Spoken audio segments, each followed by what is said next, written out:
Alors que la période des vacances bat son plein, de nombreux jeunes se retrouvent désœuvrés. Les écoles sont fermées, les activités paroissiales tournent au ralenti et pour certains, c'est le vide total. Pourtant, cette période de vacances peut devenir un moment stratégique pour la croissance personnelle, le renforcement de la foi et le développement des talents. Mesdames et messieurs, bienvenue dans votre émission Jeunesse en mission.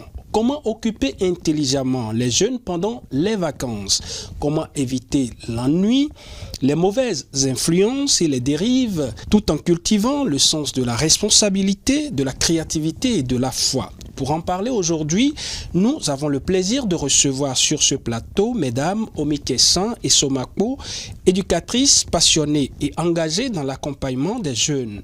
Elles nous aideront à explorer des pistes concrètes et inspirantes pour transformer les vacances en tremplin de croissance. Bienvenue dans votre émission Jeunesse en mission. Alors, ma toute première préoccupation, puisque toutes deux mères de famille, Madame Omikesan, dites-nous déjà les vacances depuis quelques jours. Quel est le constat généralement dans nos familles? Merci, monsieur le journaliste. Le constat dans nos familles peut se lire en deux phases. Il y a une première catégorie de personnes, surtout des parents, qui disent « Ah, nous aurons les enfants avec nous. Ah, il faudrait savoir comment les encadrer, être avec eux. » D'autres parents disent « Ah, les enfants sont avec nous. Comment faire pour les encadrer ?» Ça devient une préoccupation pour ces parents-là. Et au lieu d'accueillir les vacances comme une opportunité de rester avec les enfants, de les encadrer, de les écouter, ça devient comme un souci pour eux, comment faire pour les encadrer. Est-ce qu'en temps normal, ça devrait être un souci? Parce que oui, les enfants, Dieu a voulu qu'ils passent par nous, et nous battons en fait au quotidien pour qu'ils soient ce qu'ils sont. Est-ce que ça devrait être un souci? En principe, non. Parce que ça doit être une opportunité pour nous les parents de rester avec les enfants, de mettre ce temps à profit pour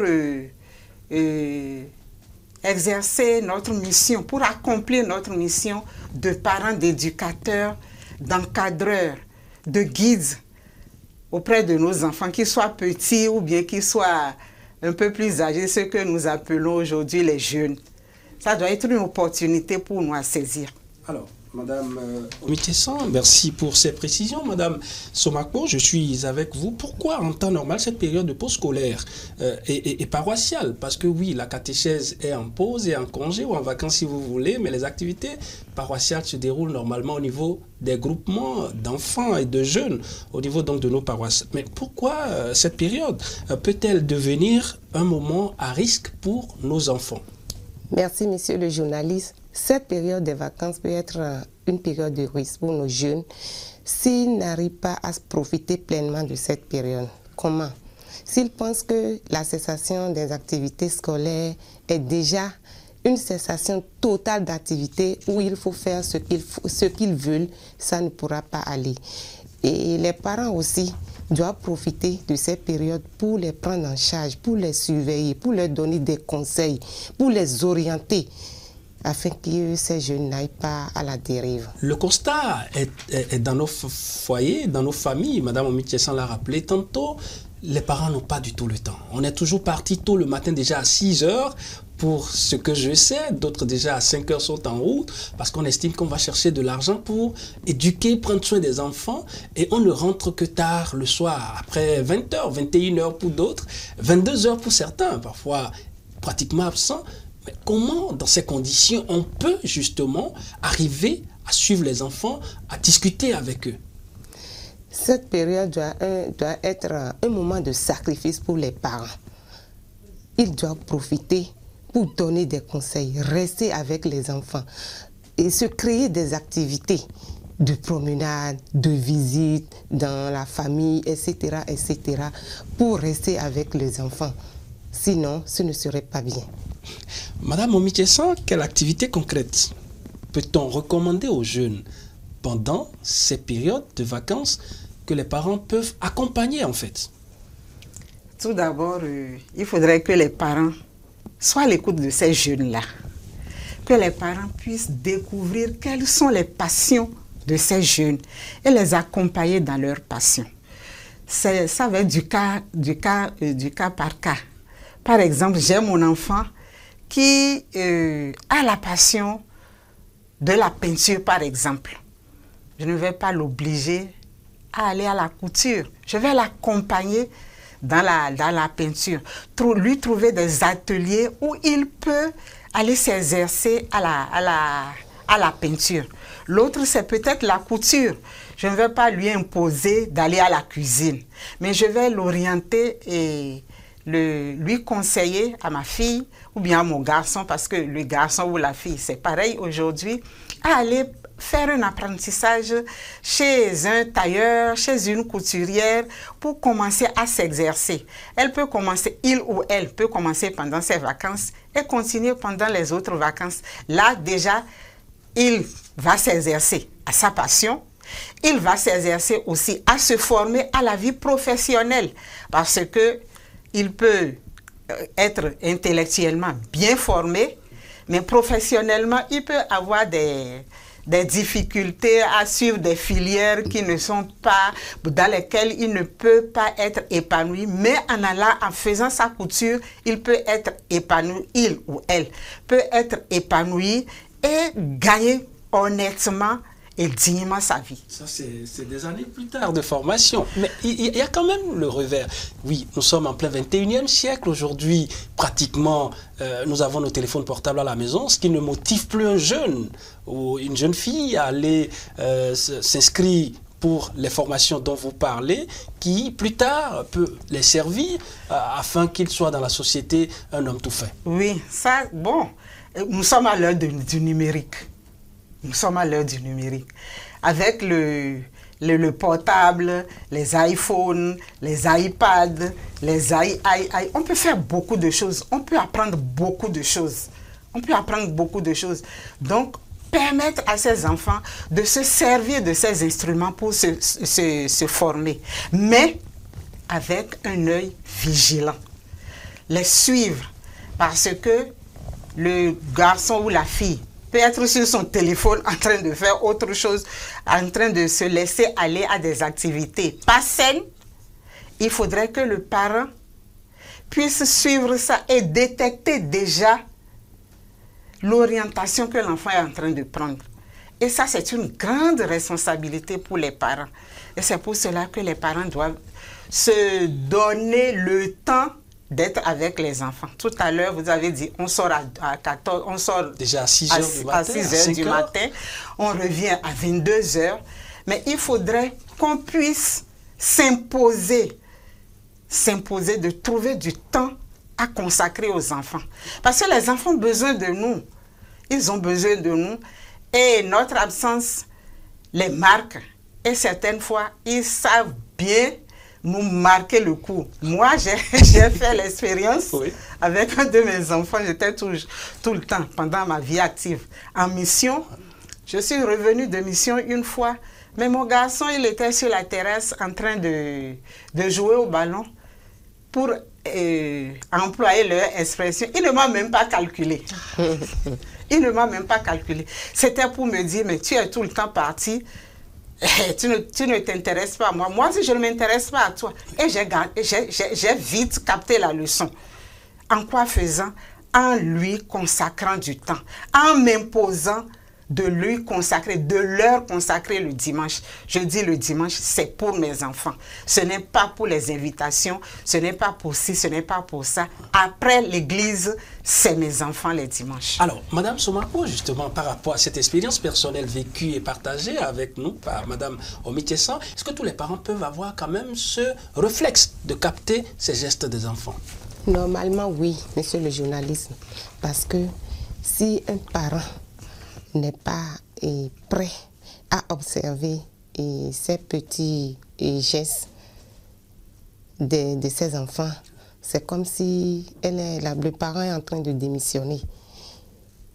J'ai dit tantôt que les parents doivent se sacrifier pendant ces moments de vacances, pendant cette période de vacances, à leurs enfants, pour les écouter, pour les orienter, pour les surveiller, pour les suivre.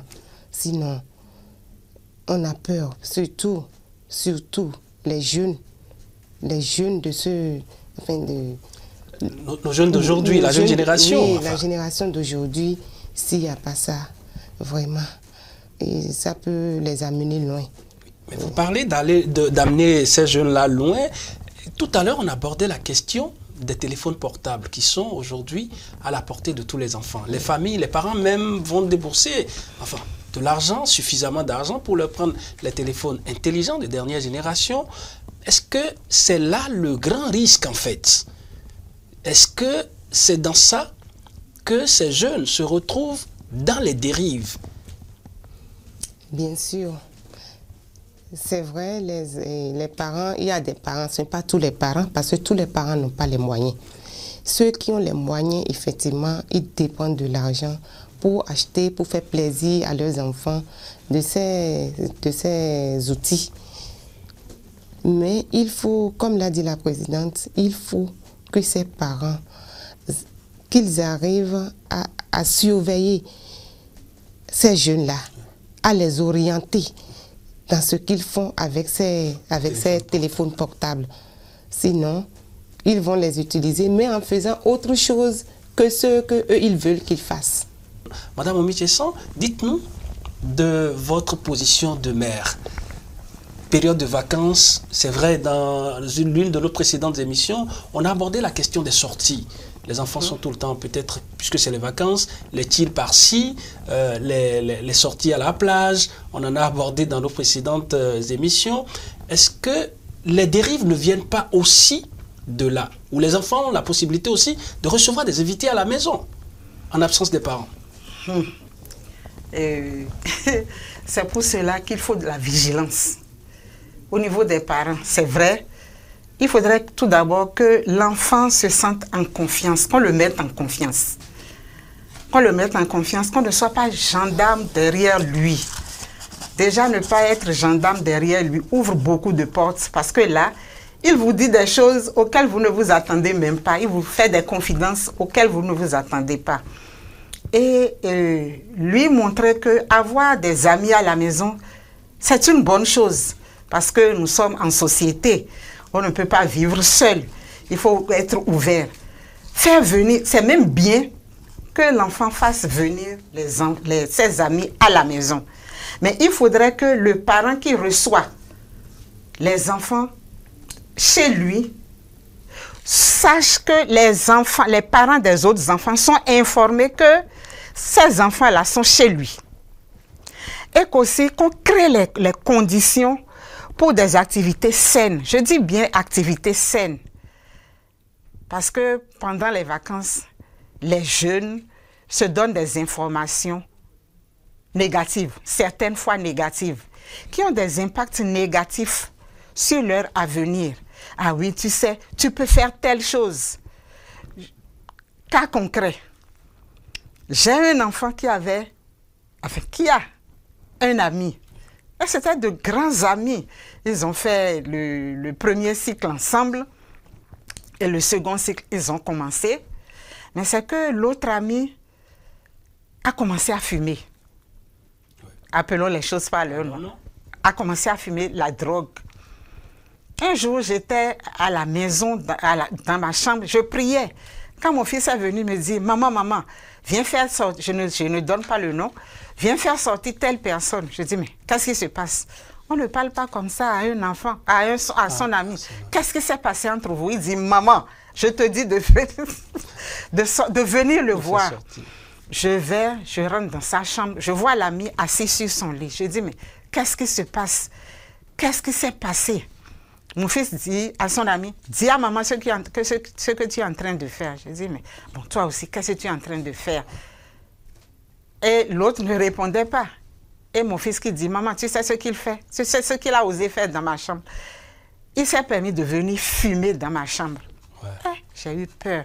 Je me suis dit, hey, c'est parce que toi, tu n'as pas fumé que tu viens le dénoncer. Franchement, j'ai eu peur. Donc, c'est pour dire quoi? C'est pour dire qu'il faut surveiller les enfants et être à l'écoute de ce qu'ils disent. Parce que certaines fois, ils disent des choses vraies, des informations, ils vous donnent des informations importantes, mais on banalise en banalisant. Donc, il faut les écouter et savoir quelles sont leurs fréquentations. Accueillir leurs amis à la maison, c'est bon, mais savoir quels sont ces amis-là, quels sont les parents de ces amis. Est-ce que les parents de ces amis savent que ces amis sont chez eux? Ah, voilà. Ah, ça, ce qui veut dire qu'avant qu'un ami ne vienne rendre visite à leurs enfants, qu'ils aient quand même une idée de ce que ce dernier informe ses parents à la maison. Voilà, je vais chez telle personne, je vais chez l'enfant de telle personne. Ah, c'est là, bon d'accord, tu peux y aller. Mais que l'enfant dise, je suis en train de sortir, je vais chez un camarade. Le camarade n'a pas de nom. Le camarade n'a pas de famille. C'est ça. Est-ce que parfois ce n'est pas, Madame Soumakpo, est-ce que parfois ce n'est pas parce que on veut donner une certaine liberté aux enfants. On ne va pas les brusquer. Oui, c'est pourquoi je dis il faudrait commencer à les mettre en confiance. Parce que quand vous les mettez en confiance, ces choses-là deviennent naturelles chez eux. Ah maman, je vais chez Christiane. Ah, mais c'est qui Christiane? Ah, tu ne connais pas Christiane? C'est l'enfant de telle personne. Ah, on a fait la classe ensemble. Voilà. Et puis, spontanément, ils s'ouvrent. Il faudrait que les parents ne soient pas gendarmes. Derrière les enfants. Il ça faut ne les marche surveiller, pas. mais ne pas être gendarme. Si vous êtes gendarme, c'est perdu. Comment, justement, Madame Soumakpo, on peut réussir cet exploit de suivre les enfants, de s'ouvrir, de permettre à ces enfants de s'ouvrir aux parents quand ils ont une situation, qu'ils puissent partager ça avec les parents, parce que nous savons généralement que les parents sont un peu durs pour la plupart, raison d'éducation, de tout ce que nous savons.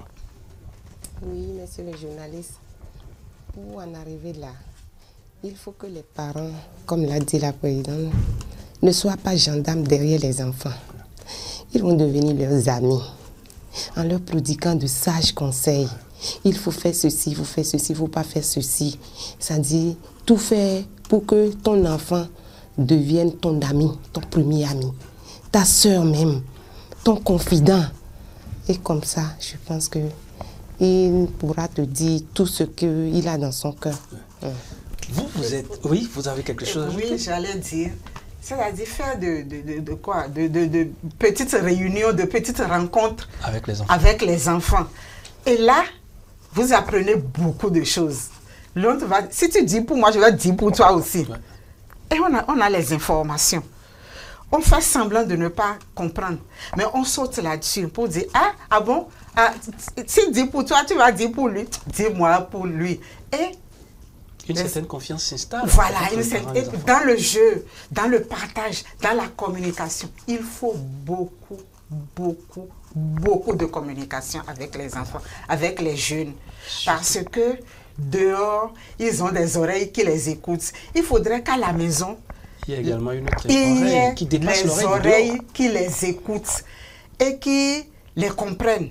Et qui leur dit, l'oreille qui écoute et la bouche qui leur dit oui, je t'ai compris, mais c'est comme ça qu'il faut faire, c'est comme ça que ça doit être, c'est comme ça que c'est. Madame Omikessan, je suis toujours à vous. Quel rôle les encadreurs? Parce que là, vous êtes présidente d'une association, vous réunissez la plupart des femmes catholiques du Bénin, vous vous retrouvez dans vos creusets, même si vous êtes au niveau diocésaine. Alors, dites-nous, quel est le rôle des encadreurs, associations de jeunes ou mouvements, ecclésiaux, qu'ils peuvent jouer, en fait, pour permettre aux parents, dans cette période-ci, de conduire les enfants sur de bons chemins. Bon, donc la question, c'est par rapport aux parents. Aux parents, mais qui reçoivent un appui. Oui, les encadreurs par rapport aux parents. Exactement. Les encadreurs par rapport aux parents, c'est de créer des creusets d'échange. Ouais. Créer des creusets d'échange pas rigoureux. Bon, peut-être à la sortie de la messe, dire, on veut rencontrer des parents. Tous les parents ne viendront pas. Peut-être sur 100 parents, c'est 5 parents que vous trouverez. Mais échangez avec eux. Comment ça se passe avec les enfants? Comment organisez-vous les vacances avec les enfants? Est-ce que vous les envoyez comme ça ou bien vous les laissez à eux-mêmes? comment est-ce que vous-même, parents, vous pensez encadrer les enfants et leur donner des conseils.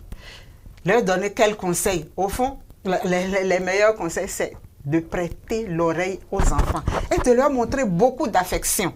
Que les enfants comprennent que, ah oui, pendant l'année scolaire, nous ne voyons pas beaucoup les parents, et on sort vite, on rentre tard, mais pendant les vacances, nous les avons avec nous. Ça fait beaucoup, ça touche les enfants. Donc, sensibiliser les parents à apprendre à bien jouer leur rôle de parents, à bien jouer leur rôle de très proche des enfants. Parce que quand un enfant sent que son parent est éloigné de lui, mais il fait ce qu'il veut. Et quand le parent veut maintenant récupérer, c'est un peu difficile. Enfin, c'est souvent trop tard. C'est bon, je ne veux pas dire trop tard, je ne veux pas dire trop tard parce que il y a l'espérance. Ouais, il y a l'espérance, mais c'est un peu difficile. Alors, Madame Somakpo, on tend vers la fin de cet entretien, ça finit vite, 26 minutes. Comment motiver un jeune, et là je reviendrai également vers Madame Omitissan tout à l'heure, comment motiver un jeune qui se sent découragé ou inutile presque pendant les vacances? Parce qu'on a également ces cas dans notre société, dans nos maisons, dans nos familles. Le jeune qui se sent découragé, il faut l'encourager. Il faut arriver à le mettre en confiance pour qu'il sache que tout n'est pas perdu. Et comme nous avons l'habitude, nous les chrétiens, de le dire, rien n'est impossible à Dieu. De se confier à Dieu, et ça là aussi les parents doivent le savoir, consacrer des moments de prière avec les enfants, les amener au Saint-Sacrement, prier ensemble avec eux, leur donner la confiance que c'est aujourd'hui, demain, tout est encore possible, rien n'est perdu. Alors, c'est encore possible, comme le disait l'autre artiste. Alors, Madame Omitissan, les difficultés rencontrées au cours de l'année, on se sent déçu, enfin, et puis bon, difficultés à la fin. Les parents sont obligés de gérer des complications à la rentrée. Qu'est-ce que vous avez à leur dire? Tout d'abord, je me tourne vers les parents. C'est d'encourager les enfants et de leur dire, de leur faire comprendre qu'il y a plein de potentialités en eux. De leur montrer l'intérêt qu'on leur porte. C'est vrai, l'année scolaire n'a pas été comme on l'aurait voulu. Il y a eu des échecs, mais ce n'est pas la fin. De leur donner de prendre conscience, de se faire confiance, et de savoir que je peux. J'ai peut-être échoué dans tel domaine, mais dans tel domaine, je peux exceller. Et surtout leur donner l'occasion de s'affirmer dans certains domaines. Parce que vous savez, tout le monde ne peut pas réussir intellectuellement. On peut commencer les études, les classes le même jour. Mais moi, je m'arrête peut-être au CM2. L'autre continue jusqu'à quoi? Au doctorat, à l'agrégation. Moi, je me suis arrêtée au CM2. Mais, dans la technique, dans la pratique, je peux exceller et gagner honorablement ma vie. Oui, je me suis arrêtée peut-être, bon, aujourd'hui, CM2, ce n'est plus rien. Je me suis arrêtée au BEPC. Mais je peux être une excellente couturière.